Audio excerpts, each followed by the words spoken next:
Hello everybody. I'd like to talk today about the halachot of Tisha B'Av, the 9th of Av, the fast of Av. To do all this in 5 minutes, I feel very much like Hillel when he was going to explain the whole Torah to someone while standing on one foot. Let's see what we can do. On the eve of Tisha B'Av, from halfway through the day, that's half of the day, chatzot of the day, 12:30, 1 o'clock, we stop learning Torah, just like we don't learn Torah on Tisha B'Av itself. There are only certain, because the Torah is something that makes us happy. We don't want to be happy, to feel happy at this time of tragedy and mourning for the Jewish people, and therefore we don't learn Torah. There are certain parts of the Torah that we do learn. The things that we do learn are the book of Job, Eov, the book of Eicha, the book of Yirmiyahu, things that are talking about the tragedies that happened to the Jewish people. There are parts of the Gemara which are talking about Agadot, which speak about the destruction of the temple in Gittin, Perek HaNezokin. Those are the things that we learn, things that are sad. I mean, even those things we don't learn with the commentators, which gives it like a geschmackkeit and makes it much more interesting. We're in a time of mourning. So those things already from the eve of Tisha B'Av we don't learn. Now, it comes to the eve, getting from Shkia, the fast comes in. That's when the sun first starts going down.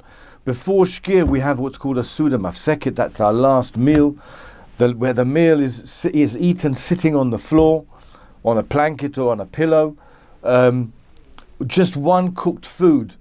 Many people have a boiled egg and a piece of bread, and they would dip the bread in ashes and to eat it together with the boiled egg. Other people would cook one dish, a cooking of lentils, a vegetable soup or whatever.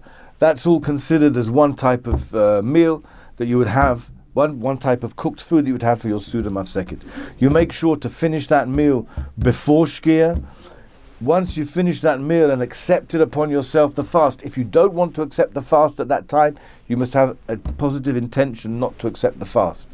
Then, once you've accepted the fast, then you don't eat anymore. Shkia comes in, we take off our shoes. We don't wear leather shoes on Tisha B'Av. We wear Tisha B'Av shoes. We wear flip-flops, Crocs, tennis shoes, things that aren't made of leather. Those are the type of shoes that we wear on Tisha B'Av to make us feel lowly. We go to shul. When we go to shul, everyone's sitting on the floor in shul for Ma'ariv. After davening Ma'ariv, we say the kinot. The kinot are lamentations about poems written about the tragedies that happened during this time of the year. When we go home, in the shul, you'll see they take off the parochet from its normal place. Lights are very often dimmed. When we go home, we change the way we sleep in some way. Some people would put a stone under their pillow. Some people would sleep without a pillow. Some people would put their mattress on the floor. Some way of changing the way we sleep. If you sleep with 2 pillows, maybe sleep with 1.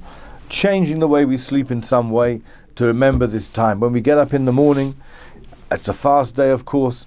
We don't eat. We don't wash. When we wash the minimum we need to. The minimum we need to is washing our hands up until the knuckles, not up until the wrist as we normally do in the morning. The prohibition of washing is washing that we're going to enjoy. Where someone is dirty and they need to wash off dirt from their body, then they have to wash it off. No question about that. The question is not to do washing that you're going to enjoy the washing. Okay, so we just do the minimum amount of washing that we can, that we need to do. We don't put on talit and tefillin in the morning. That's the basic custom. The Ben Ish Chai says that you should put talit and tefillin on in the morning before you go to shul, and then take them off and go to shul without them. The Ashkenazi custom is not to put them on at all in the morning. In Jerusalem, there's the custom of the Kabbalists of Beit El, which is very well accepted in Jerusalem amongst the Sephardi community, that they do put on talit and tefillin in the morning on Tisha B'Av, in davening as well. When we go to davening, again, we're sitting on the floor, we're saying Eicha, we read the book of Eicha, and we're saying Kinot again. We stay in shul for a long time saying Kinot. we want to remember the morning until half of the day. Once half of the day has been reached, so now the morning is less, and we don't now sit on the floor anymore, but all the other morning remains. All the other things that we're doing remains. So as I said, no washing. One other thing we do is we don't say Shelat Shalom. We don't say Shalom to people. If someone says Shalom to you in the street, you should answer them politely, not make fun of them because they don't know, and not ignore them, because of things like that, the way we're treating each other, as that was the whole reason for the destruction of our Beit HaMikdash. As on the day, because of this halakha, to be rude to someone and say, you didn't know not to say hello to me, or to turn away when someone's coming in your way so that you won't have to say hello to them, that's not the way to act. People don't go to work if they can.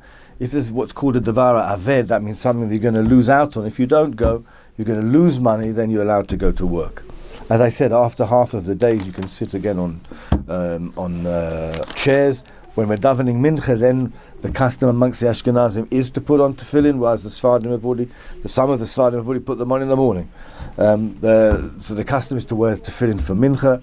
We have Birkat Kohanim, tefillin, v'talit, and you'll see in the Sidurim there's certain things that we didn't say in the morning, we make them up in the afternoon. Bezat Hashem, I hope maybe I've done it in 5 minutes. I think I might have gone a little bit over 5 minutes, excuse me. And Bezat Hashem, may Hashem rebuild the Beit HaMikdash for us. B'meira b'yameinu, amen.